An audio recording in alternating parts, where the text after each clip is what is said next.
Hello friends, welcome to our channel. Today I will discuss about how to save and save as to different file format because when I save this any file, so different option is here.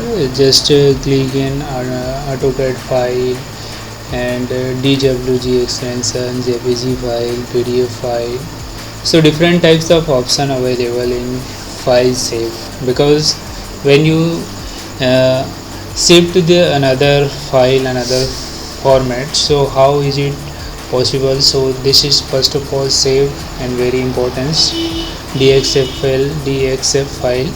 So when I go to open, I have already developed a drawing. This is simple drawing here. When first of all I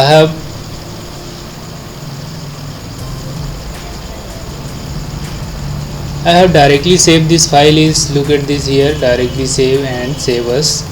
If you go to here, enter and find the new, open and save. This is save here and this is save as.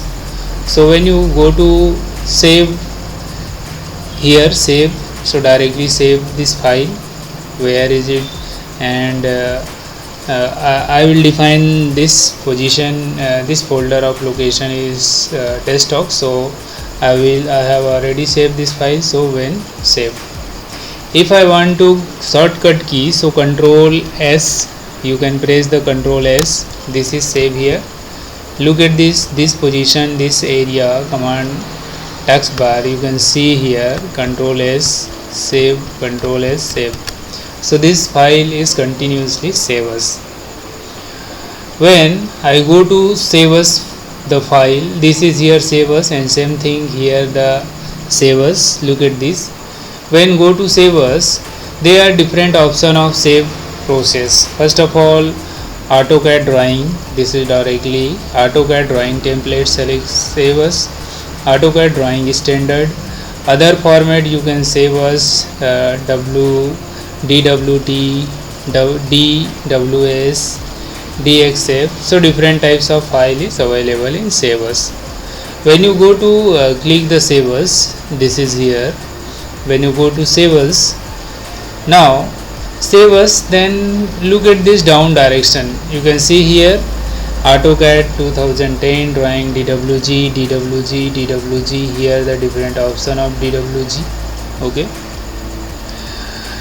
DXF format, you can save the DXF format, and DXF format, DXF format, DXF format. So it is very useful for save as. When you change the lower version, if working is AutoCAD upper version, so it is here lower version, you want to go to save this lower version, so you can save here 2007. So this is save as 2007 AutoCAD and save this file. This is already have a save file, so you can put down the name has been changed. So this is save as. So it is very useful to save and save as. Control S, you can press, continue, Control S, Control S. This is file is continuously save as. So today has completed the session, and thank you.